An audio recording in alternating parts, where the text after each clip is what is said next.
Welcome to Witham Sounding Board, a podcast sharing powerful business tips, insights, and trends for those seeking to become a rock star in their industry.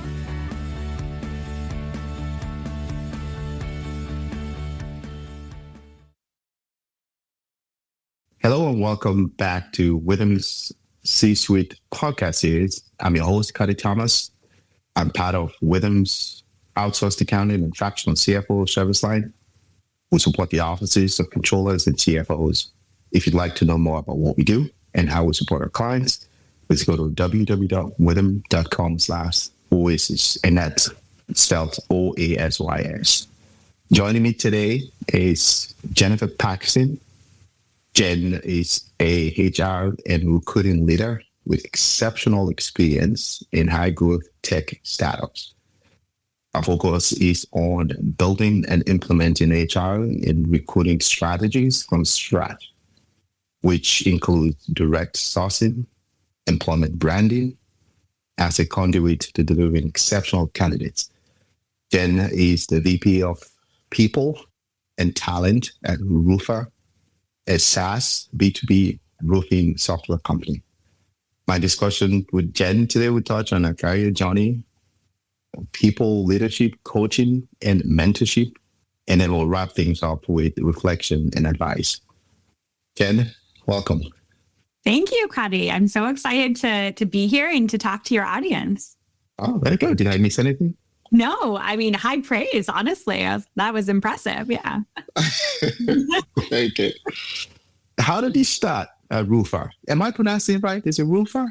You actually are pronouncing it correctly. A lot of our customers will say roof or like roof R, like roof R. It's funny because it'll be roofer is usually what will come out, or roof R. Yes. So okay, we're good. Yeah. Well, I started with Roofr almost 2 years ago, and it was through a referral, which especially in this, in this market, but also in previous ones, I've gotten a lot of my roles from referrals from people that I've worked with in the past, or people in my HR network as well. So I was really fortunate to, get an introduction to the talent team there, and then get to talk with their CEO, or our CEO, Richie. And I was sold almost instantly on the company and the vision of helping roofers to have a scalable business through, invoicing, measurements, you name it, we do it. Very good. What are the pivotal moments or mentors that shaped your leadership style? Oh, I love that question. So I think there's been a few pivotal moments in my career, some very positive ones, but also some more with a critical lens. The first startup I was ever at, I was given a chance. They took a chance on me because I had done no real startup experience, no real corporate experience back then. And I had come from an opera background. So I was performing and trying to get making as much money as I could, doing some shows, and then found this wonderful startup. And I really loved my mentor there, Lisa Martin Garlick. She had a theater background as well. So I think she took an interest in my background and saw how it had, helped her career. And she really helped shape, honestly, some of my thinking that I even still use today in my journey. And then other pivotal times, I think, have been working with other leaders where there's been either very, very critical feedback that maybe I agreed with or disagreed with. You take that how you will. But those also have shaped a lot of who I am today, even like the choices that I have made since then, what to watch out for when you're interviewing at a company. That was a pivotal moment for me, where I'd been at a company for, I think, maybe 3 months. And I already knew then that I'd made a bad choice, but I decided to stay on for a little bit longer without giving away how long I stayed. But that was another pivotal moment for me, where I found out, like the interview process, I kind of saw the flags and just kind of ignored them, and came to roost, I guess I'll say. Well, I think we'll have to have a whole other podcast, they're talking about your performance in Oprah and all that kind of thing. So I think that would be fun to talk about, Yeah. right? Anytime. But going back to your pivotal moment and just today's poll, how have employee expectations changed over your career? Is that maybe COVID era changed a lot of things, but what are your thoughts on just people having different things, a different way how to approach employment these days? Yeah. I mean, I think that it was already happening even before COVID, but this is a very challenging market to navigate because of the new employees coming into the market, and just their mentality is very different than, I would say, even the millennials or the boomers as well. Right. I am personally in the kind of sandwich generation, so I kind of have both on my side, I'll say. And I will say that there's a lot of expectations of what a company should provide to an employee versus what it shouldn't.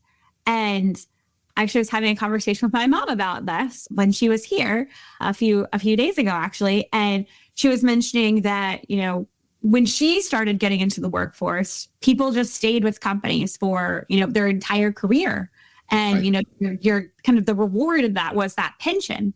And I made a comment of, well, pensions are really not a thing in most companies. Companies switch to 401k to kind of have some of that loyalty still be there, but it's not really the same. That relationship has become more transactional.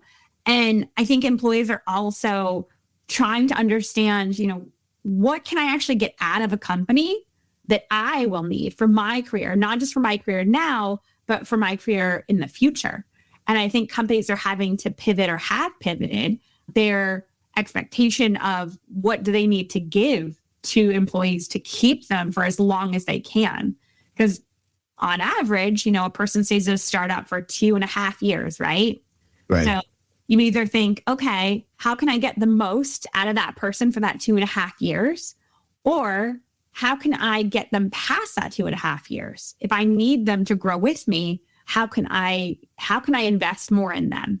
So it is more transactional these days, which maybe is not a bad thing. And that could be controversial just to say that part, but I think every company goes through different growth phases, and some employees that were with you when you were tiny are not going to scale with you. And I think that companies of the past where they just kind of kept the employees on, I think their productivity and their success showed that.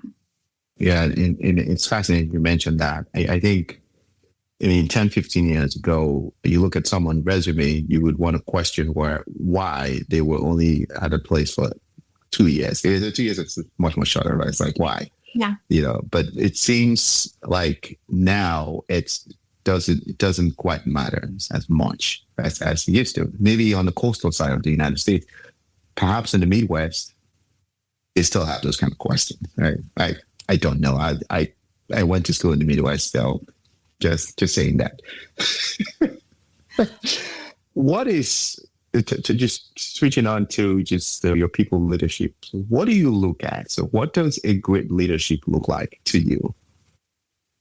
What are the qualities Of a great leader? Yes. Whoa, qualities of a great leader. I feel like I could name a lot of different qualities. I think one of the things that I look for in a leader is when they acknowledge when they're not the expert on something, and they will actually trust you to make that decision. There's been a lot of founders and CEOs that I have worked with throughout my entire career, and I have come in with, more years of experience in my field, but sometimes I had been treated as that lone HR person who doesn't really know anything and doesn't have the business acumen to make these decisions. And I think that the times when the company has thrived, and I have thrived as well, have been when that leader has shown trust and saying, you know what, Jen can be autonomous here. Jen can make these decisions. I trust her to make really great decisions for our company, not just for, one employee, but for our entire business. So I think trust is a huge competency that is, or soft skill that I would have a leader. Yeah, that I would want in a leader.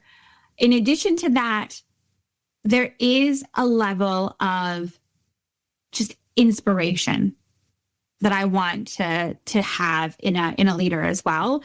But that's also a personal choice of mine, where I am more of a risk taker.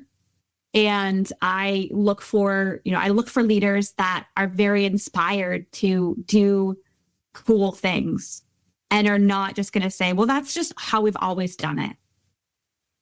Because that's not how I've always done it. So I like to have a leader have that kind of competency too.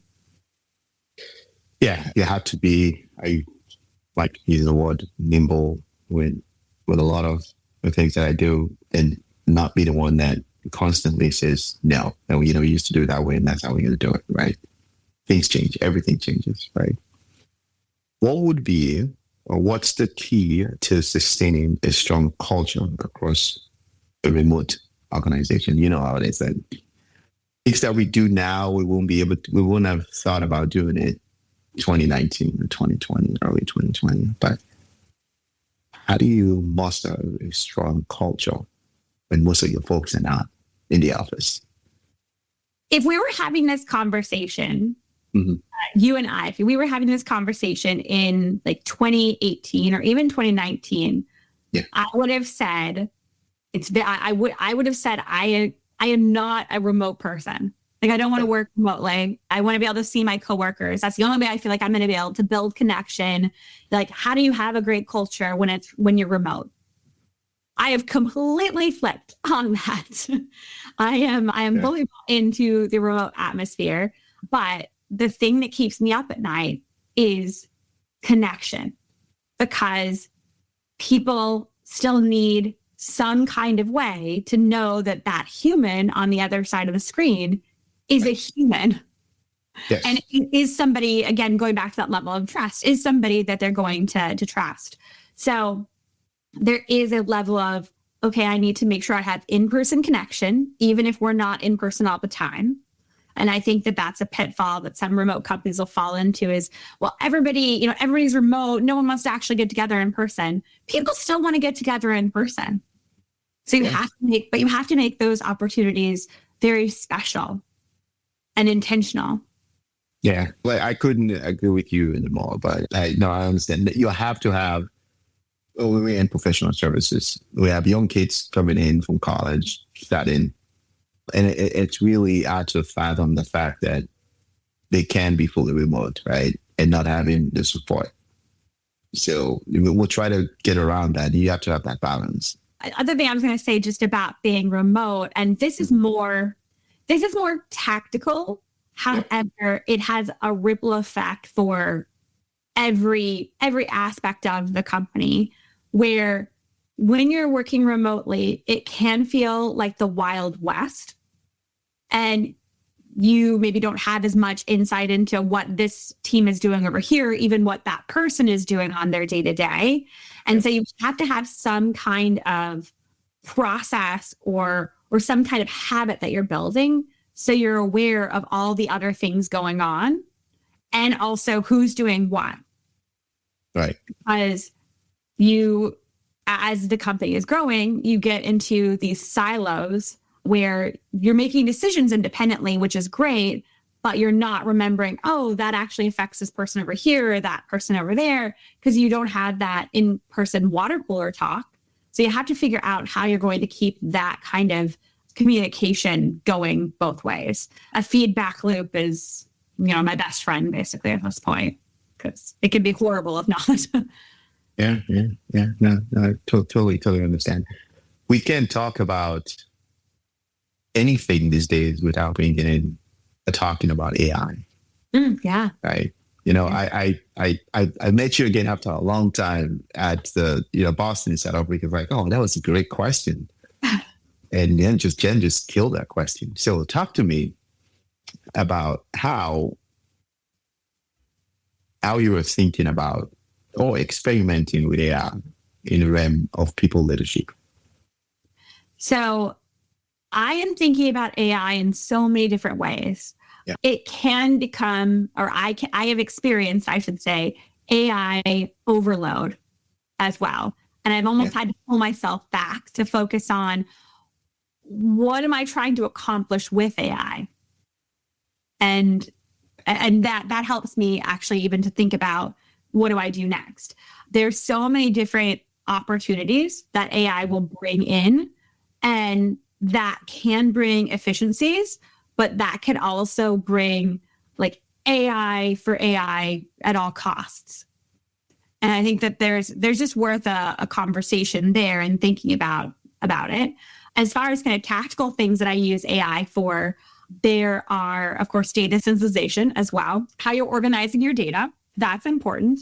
And something that I don't have to spend hours on hours looking at different charts or trying to make a pivot table work in Google Sheets, right? Like that's wonderful to have ChatGPT do that.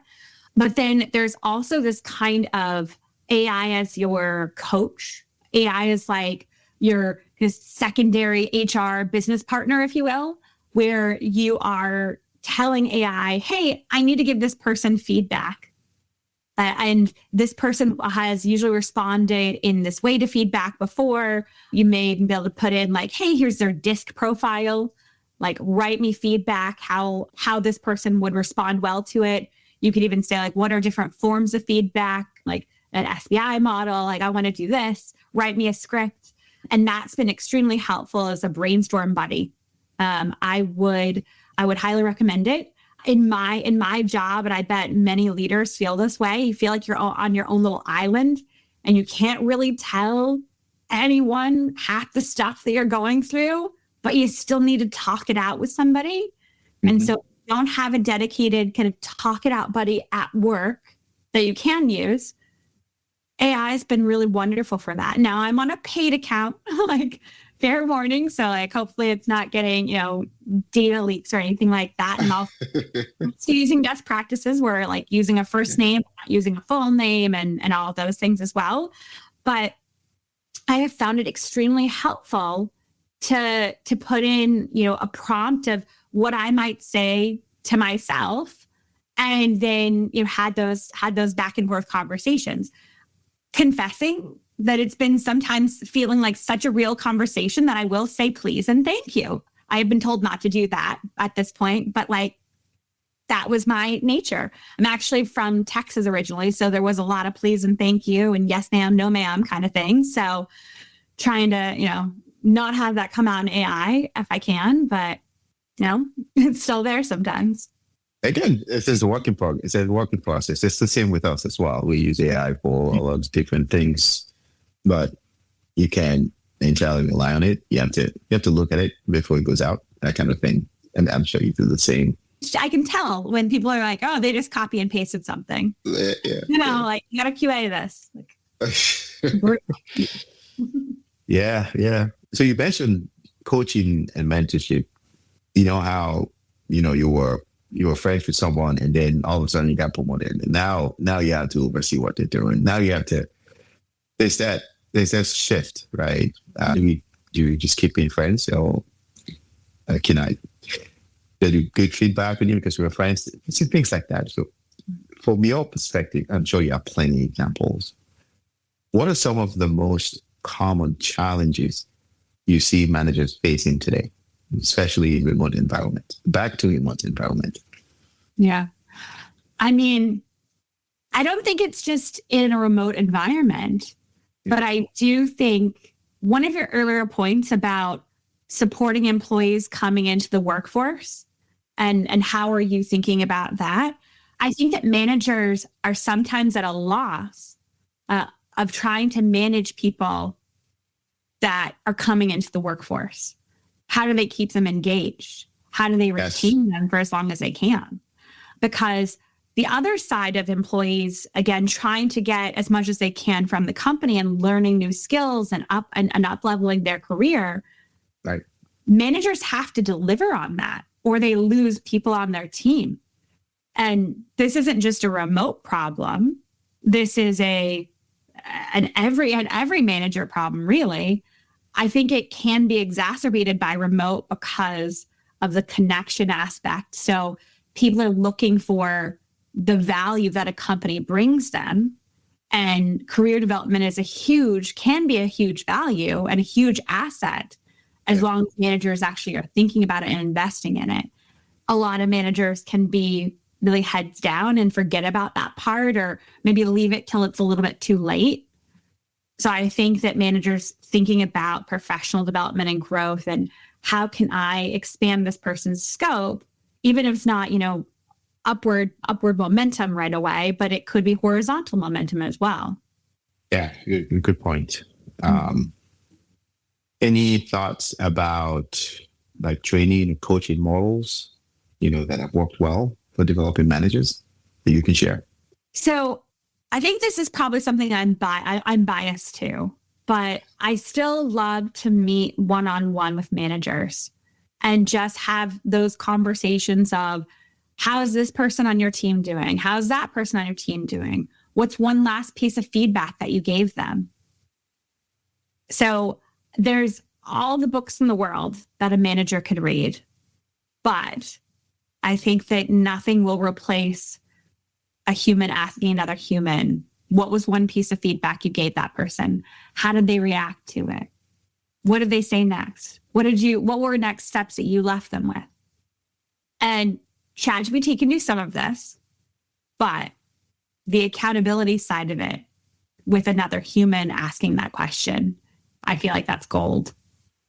Can you share an example of a strong leadership? How a strong leadership help unlock a business milestone at Woofer? You don't have to, but anything you think you are able to share.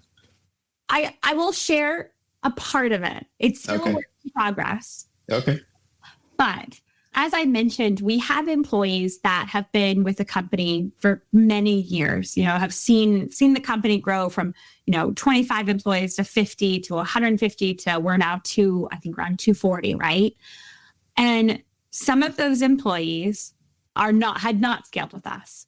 But there's a few success stories where we had one employee who has been with the company for many years, and they're not a hand raiser right off the bat. They are almost like a quiet star, like a quiet rising star, where they are able to deliver on a lot of very, very high profile projects.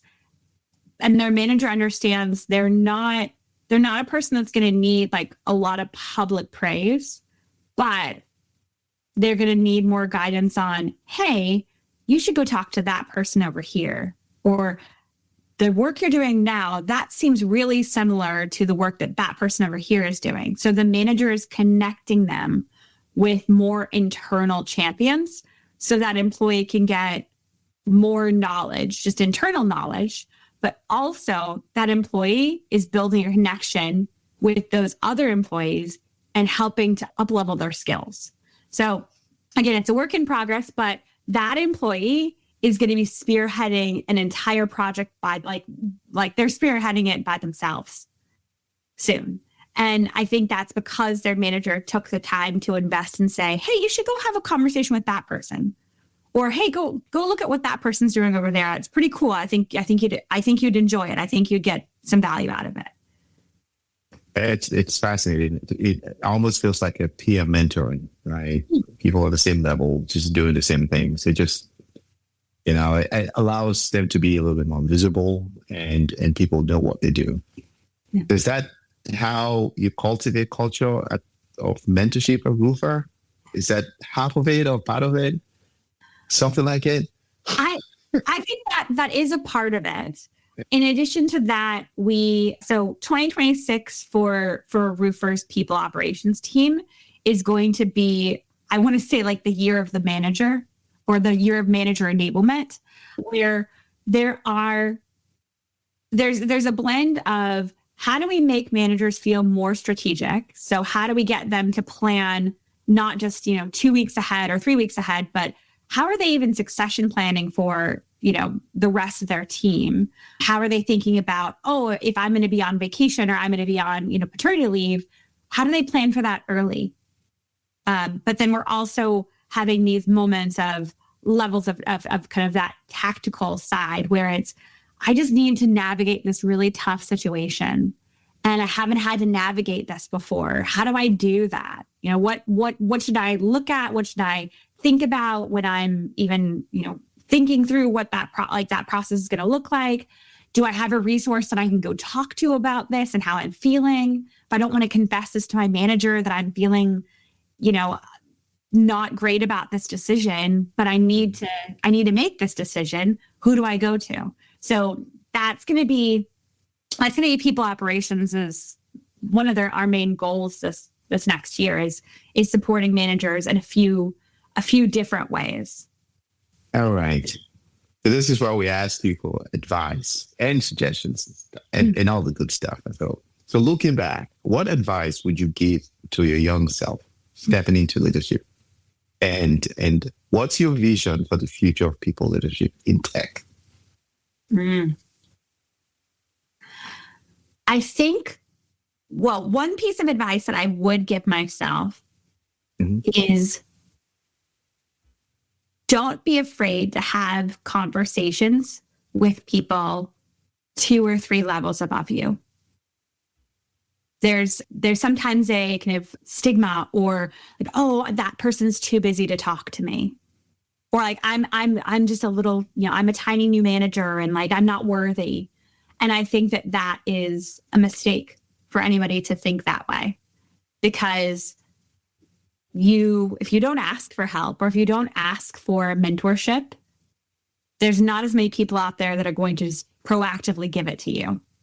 So you kind of have to ask for what you want in that case. And I struggled with imposter syndrome. I still do, where I feel like, how am I in such a big role? Like, do I deserve this? Am I actually smart enough to even have this? And I've had that for my entire career. I don't know how I get through it some days, but there's a voice in the back of my head that just says, keep going. You got this, girl. I don't know. It's a challenge. So I think I would continue to say that to myself too, is remember that little voice in the back of your head that says you got this, and don't let it get tampered down. Dan, you're way smart enough. I'm just going to say that in case you... Oh, I don't feel it sometimes still. Like, it's tough. My brain, I also do try and surround myself with smart, like super smart people. Right. I feel like sometimes I'm surrounded by geniuses and I'm like, how did I get in this room? Like, wow, pinching myself. But yeah. But then I have to remember everybody's a genius potentially at something. That's right. Everyone is. Yes, that is so true. Yeah. All right. So that's all the questions that I have for Jen. We touched on our career journey, the people leadership, coaching and mentorship. And we'll wrap things up with the reflection and advice. Anything you'd like to add? I will say one thing just about startups in general. Mm-hmm. They're not for the faint of heart. And if you're not used to having to change a lot, if you don't think of yourself as extremely adaptable, startups might not be the place for you. But I will say, try it anyway, because you never know until you've had your first one. Yeah, it's good advice. Well, I wanted to thank Jen for spending some time with us today. Again, I'm your host, Cuddy, and we provide back office accounting support for all levels, ranging from staff accountant to CFO. We support the offices of controllers and CFOs. And if you'd like to know more about what we do and how we support our clients, please go to www.withum.com/Oasis, and that's spelled OASYS. Thank you again, Jen. It was so nice to talk to you and just to see you again after a long time. Thank you, Cuddy. It was good to chat. All right.